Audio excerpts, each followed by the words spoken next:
A faint, broken sound rose through the tall, golden savanna grass, barely more than a whisper against the vast expanse of sun-bleached earth.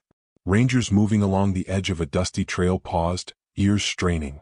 It was subtle at first, a soft whimper, intermittent and fragile, yet unmistakably alive.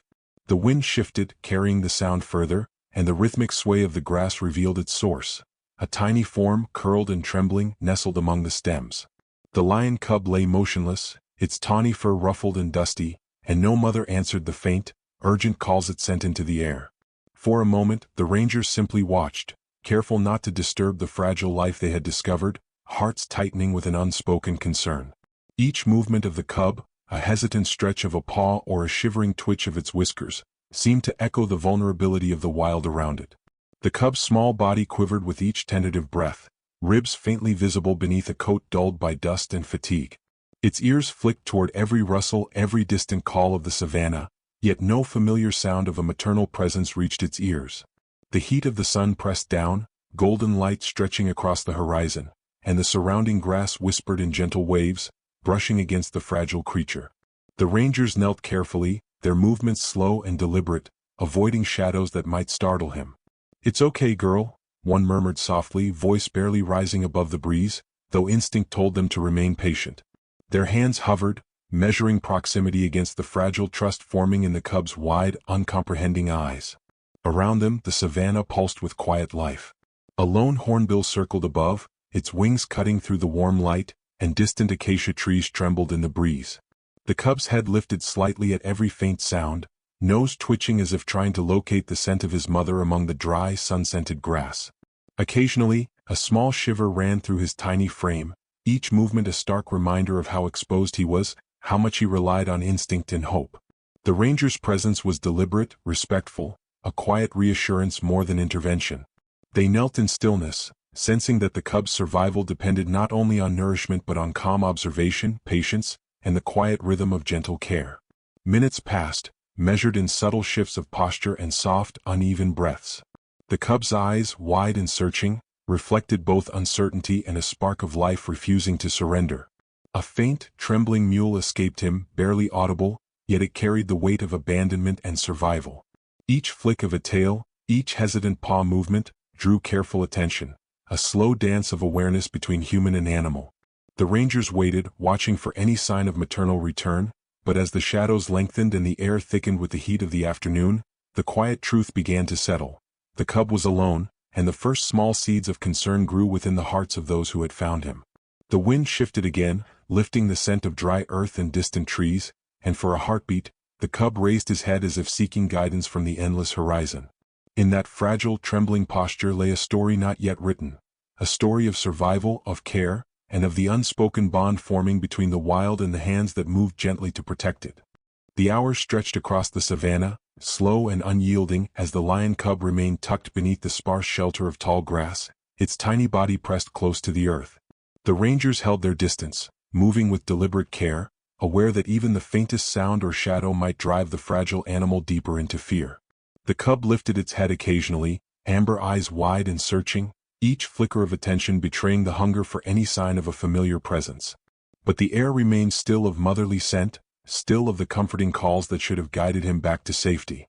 The grass whispered in the heat, bending and swaying around the small figure, and every movement of the ranger's boots was measured against the gentle rhythm of this hidden world. Above, the sky unfolded in a vast blue dome, and scavengers began to appear, circling high on thermals that carried the weight of the sun. Vultures drifted lazily, their wings broad and silent against the heat-stretched sky, while the cub's ears twitched at each distant shadow. It shivered in a delicate rhythm, faint tremors running through its tiny frame as the hours passed without food, without warmth beyond the faint touch of the earth beneath him. Each breath seemed a little more labored than the last, the small chest rising and falling with a quiet, desperate effort. Dust clung to his fur, each strand a muted reminder of the exposure, the hours of waiting that had already taken a toll. The ranger's watch was patient but vigilant. They moved slowly, kneeling occasionally to peer through the brush without drawing attention, offering the faintest presence as a quiet reassurance. A soft word, murmured barely above a whisper, escaped one ranger's lips. "You're almost there." The cub's ears flicked toward the sound, eyes narrowing in a mix of alertness and confusion, but it remained crouched, muscles tight, body curled around itself like a fragile knot of survival. In the distance, a herd of wildebeest passed, stirring the grass in waves, their steady movement contrasting with the stillness of the cub, who seemed both too small and too fragile to join the motion of life all around him. Signs of weakness began to show subtly, almost imperceptibly at first. The paws no longer stretched with tentative curiosity, the tremors became more frequent, the gaze slightly less bright. Each subtle shift drew careful observation from the rangers, whose eyes measured the small pulses of breath, the rhythm of the tiny heart beating beneath a dusty coat. The air thickened with the heat of late afternoon, the sun pressing down with golden weight, and the cub sank a little further into the shade of the grass, seeking refuge in the only cover the land would give him. The distant calls of other lions reached faintly, a reminder of the world he was not yet ready to navigate alone. Time moved in the soft sway of the grass, in the shadows stretching longer, in the slow circling of vultures that marked the hours. The cub's vulnerability was quiet but profound, an unspoken plea that threaded through the tall savannah. And as the rangers remained patient, silent observers of this fragile life, the first urgent understanding began to settle. The cub's solitude was real, the absence of a mother absolute, and each passing hour deepened the weight of care required to protect the tiny, trembling heart beneath the sun. The air thickened with the heat of late afternoon as the cub's small breaths became shallower, each inhale a faint struggle against the vastness of the savannah. The rangers, still at a careful distance, noticed the subtle change immediately, rising concern etching their faces even as their movements remained deliberate and calm. There was no rush, no sudden motion, only the quiet recognition that the fragile life before them required patience, gentleness, and unwavering stillness. The cub trembled, a faint shiver running from its paws to the tip of its tail, its amber eyes half-lidded, scanning the horizon for a presence that no longer existed. Dust clung to the fine fur along its spine, each strand outlined by the golden sun, and every movement seemed weighted with exhaustion. Slowly the rangers drew closer, step by careful step, keeping their posture low, voices soft and measured. "It's okay, girl," one whispered, the words carried lightly over the whispering grass. The cub's ears twitched at the sound, a faint tilt of its head toward the speaker, yet its body remained tense, curled protectively around itself. The rangers extended hands slowly, letting the cub sense their presence without force, allowing him to determine the boundaries of trust in a world that had offered none so far. Their stillness became a quiet language, a signal that danger was absent and care was present. The cub shifted slightly, tentative movements that mirrored both curiosity and caution. Soft mews escaped him, almost imperceptible, like the faint rustle of the savannah itself, carrying with them a delicate acknowledgement of the humans near. His paws stretched just enough to test the ground, claws flexing against the dry earth as he explored the limits of safety, while his tail flicked in hesitant rhythms, signaling both uncertainty and engagement. Each breath, though shallow, began to lengthen in response to the calm reassurance surrounding him. The golden light of the late afternoon bathed the grass and the cub in warmth, a gentle backdrop to the quiet, profound exchange unfolding. Around them, the savannah maintained its patient pulse. Termites marched along cracked soil and distant birds called in irregular patterns, but the cub's focus narrowed, a small trust threading through the tension in his body.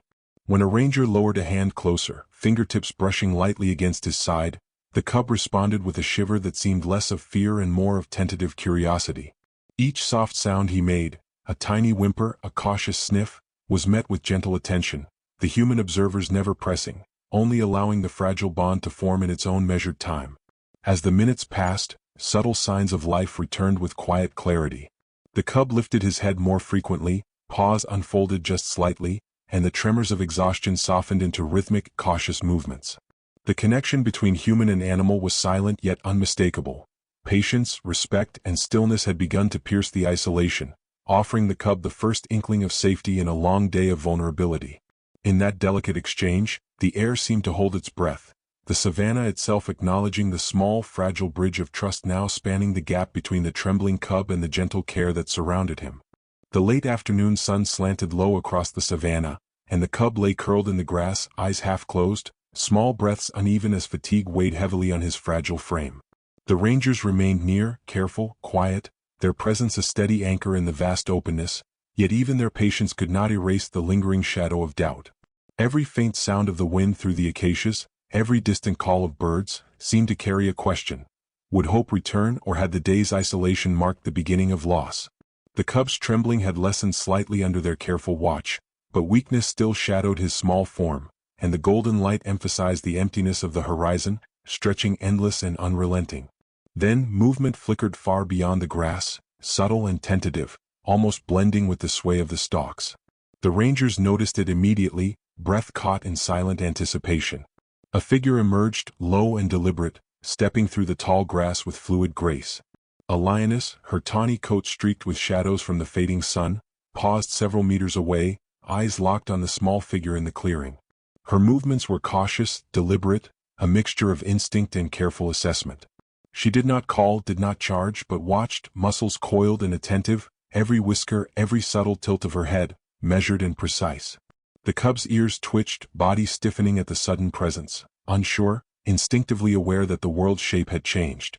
The rangers froze, hearts tightening at the quiet drama unfolding. The cub shifted slightly, a soft whimper escaping him, eyes lifting to meet the familiar shape emerging from the grass. There was no rush, no sudden leap of recognition, just a trembling curiosity, a cautious scan of the creature who should have been there all along. The lioness advanced slowly, each step deliberate, and the cub responded with small movements, tentative, paws stretching slightly, tail flicking in nervous anticipation. When the distance closed to a few careful paces, she lowered her head, sniffing the air, nostrils flaring as she took in the scent of the cub. A soft nuzzle followed, tentative yet unmistakably maternal, brushing against the cub's tiny frame. The cub's response was immediate and instinctive. A hesitant push, a soft mew, body trembling against the lioness's warmth. The rangers observed in quiet disbelief as the reunion unfolded, every motion small but charged with meaning. The mother circled, sniffed, nudged, and the cub responded with cautious movements, a fragile rhythm of recognition threading between them. The air seemed to hold its breath as the two forms settled into a silent communion, the exhaustion and isolation of the day momentarily erased by the subtle, natural reunion that required no words, only trust, scent, and the unspoken bond of kinship. As the sun dipped lower, casting long shadows across the grass, the lioness and her cub remained close, their bodies brushing occasionally, the faint tremors of fear giving way to tentative comfort. The ranger stepped back, allowing the quiet reunion to complete itself, a scene both delicate and profound. In the soft warmth of the evening light, hope returned, tempered by the savannah's quiet witness, leaving behind a small, resilient life restored to the rhythm it had been born to follow. The evening sky stretched wide above the savannah, washed in soft shades of amber and rose as the sun dipped closer to the horizon. The cub nestled close to his mother, small body pressed against her warmth, breathing gradually steadying as trust and familiarity replaced the tension of hours spent alone. The lioness lowered her head, nuzzling him gently, eyes half closed, muscles relaxed but alert, embodying the quiet vigilance that had guided her through countless seasons. Each soft touch, each careful adjustment of body against body, spoke more clearly than words ever could. The fragile thread of reunion had been woven, delicate yet unbreakable. The cub twitched slightly, ears flicking at the subtle movements of grass and distant birds, but he remained anchored to the presence beside him, the mother's rhythmic warmth a steady pulse against the fading light. The rangers, mindful of the intimacy of the moment, retreated slowly, leaving only the faint impressions of boots pressed into the sun-baked earth. Their eyes lingered for a heartbeat on the pair, hearts heavy with relief and quiet reverence for the life they had witnessed. Not a single hurried motion, not a sound to break the fragile harmony, only a respectful withdrawal into the vast, whispering savannah. Behind them, the grass swayed gently in the evening breeze, as if the land itself exhaled, carrying away the tension and returning the cub fully to the rhythm of the wild. A distant hornbill called, wings slicing through the soft colors of the sky, while the muted rustle of leaves and stems created a subtle symphony of calm, the world alive yet unobtrusive, offering no applause, only presence. The cub began tentative movements, rising on wobbly paws and stretching against the soft pressure of the mother's body. The lioness watched closely, tail flicking in measured patterns, head turning to observe the horizon, her gaze a steady reassurance.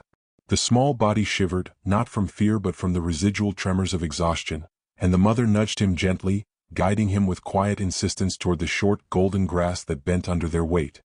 His steps were cautious at first, paws sinking into the soft earth, then gradually more confident, each movement a testament to resilience born of instinct and care.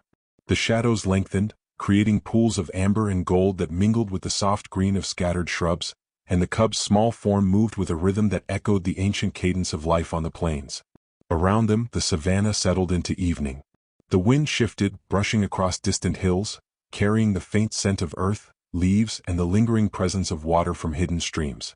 Birds returned to hidden perches, insects whispered among the grasses, and the distant silhouettes of other wildlife resumed their quiet patrol of the land. Life's ancient rhythm continued, unbroken, vast, and patient, unfolding with its own quiet dignity. The humans' presence became memory, their care imprinted only in the safety they had helped preserve, invisible but enduring. As the sun disappeared entirely, leaving a soft glow along the horizon, the mother and cub moved together through the grass, bodies brushing in the gentle hush of twilight. The cub paused, ears flicking at the breeze, then followed his mother without hesitation. The vast savannah stretched endlessly before them, golden and quiet, and in that soft, fleeting moment, the day's trials melted into memory, leaving only the fragile, enduring heartbeat of life, tender and unbroken.